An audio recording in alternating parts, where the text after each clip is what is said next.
Welcome to Lost the Plot. In this video, we'll recap X-Men 97, Season 2, Episode 4, Rise of Apocalypse Part 2. Magneto's plan to rewrite history finally runs into the truth, and the team discovers what is actually waiting for them inside the Lost Temple. By the time this one ends, the X-Men have paid a price they cannot undo. This episode opens on the wreckage of the last one. A quick flashback reminds us that Ball exposed Magneto as a liar, and that Rama-Tut's attack tore the mountain apart. En Sabah Nur drags the survivors out of the rubble and admits he could only save a few. Bishop wants to end Nur right there. Magneto tells him to hold. Charles reaches into Nur's mind and finds nothing but rage. Nur agrees to hear them out, though he warns that if their truth falters, his blade will not.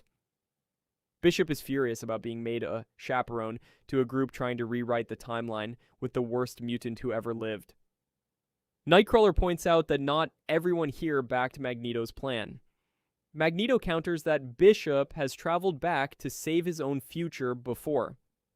Charles warns that Eric is pulling on variables none of them understand. Rogue quietly sides with Magneto. She's thinking of Remy and of a version of history where everyone in Genosha lived. Magneto proposes they settle it with a vote. Then he crushes Bishop's time band himself. That, supposedly, was the vote. With no way home, they finally tell Nur the truth. They are 5,000 years in his future, a time when mutants are a people rather than a rarity. The symbol he's been carrying belongs to their team, the X-Men. Nur is unmoved. His quest to free Egypt failed and his people are dead. He says there is no better world to dream of beyond his own survival. Charles offers to probe his mind for the Lost Temple's location. Nur tells him to go ahead because pain calms him. Inside the memory, they find a slave auction and a young Nur being sold like livestock. A vast voice calls out to him and tells him to come to be eternal. Charles recognizes a constellation from the general's mind, the gardener's gaze, hanging directly above the temple. Nur can follow those stars across the desert. They camp for the night. Rogue can't sleep, and neither can Nur. She tells him she's going home to an absence rather than a person, someone she lost. She asks whether he has ever been in love. Nur says his mother abandoned him in the desert as an infant, and that everyone he has known since he has lost. Love, to him, is pain, and a weakness he cannot afford. Rogue tells him it's also the only thing that makes life worth living. Charles is pulled into a dream by a voice that keeps changing. Rama-Tut finally shows himself and reels off his other names, Nathaniel, Victor, Kang. The other voices are echoes of who he was and who he might yet be. He admits he came to this era because he believed Nur could be stopped, and because the temple holds celestial power he wants for himself. Charles refuses to betray Magnus. Kang tells him he'll see for himself because you never stop him. At the site, Beast finds gamma traces in melted rock and dates it to more than 10 millennia ago. The carvings match the gardener's gaze that led them there. His scanner shorts out on a celestial energy signature, so the group splits up to find the source. Rogue gets an odd feeling of deja vu. Beast works out why. This is no temple at all, but the spacecraft ship. And in their own time, it was a weapon of apocalypse. Nur moves deeper inside as if something is pulling him. The walls show him his own future, and they show him the X-Men in it. He understands now that they never came to help him. They came to stop him. Bishop opens fire, and Nur swats him aside. He tells him he has always been the fittest to survive. Charles begs him to resist whatever called him here, and reminds him that mutants share a destiny to carry the world past its darkest fears. Nur answers that this is their destiny, is to evolve, not his, so that he will never be powerless again. He steps into the shrine.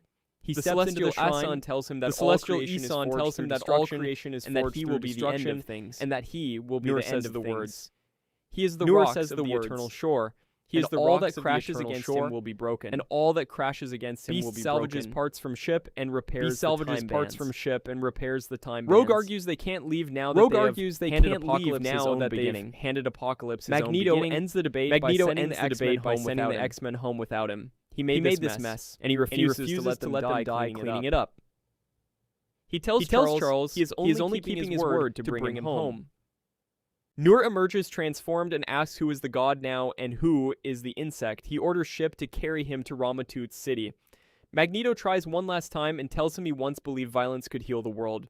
Apocalypse replies that violence can usher in a new age, one forged of iron and blood, free of weakness and victims. Watching the vessel rise, Kang decides this era is no longer his to conquer and prepares to leave. He turns to his servant Chandra and tells her that her destiny starts today because a power like Apocalypse can only be challenged by a force that is external. She has no idea what he means. He tells her only time will tell. Ship refuses every order to stop and the city starts to burn. Apocalypse batters Charles and Magneto aside and tells Ship to leave nothing standing. Magneto, badly hurt, works out that magnetism could bind the debris, circling the black hole, tearing through the city. Charles tells him it will kill him. Magneto asks to be honored with action rather than tears. He says the world needs Charles, and that perhaps that is why he gladly played the devil who pushes sinners to embrace the saint. He stops the attack, and the city survives. Apocalypse finds him broken in the sand. He tells Charles that the ones he cares for will always be his undoing, and that one day he will be all that is left. Then he kills Magneto in front of him. Charles lashes out with everything he has and tells Apocalypse he will never be a god, only a monster. Apocalypse answers that he will always be. All Charles is left holding is a helmet.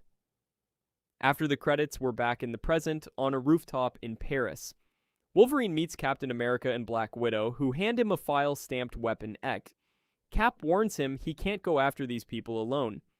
Logan tells him not to worry because he already has a crew. He's getting the old band back together. This is the episode the whole time travel arc was building toward, and it doesn't flinch.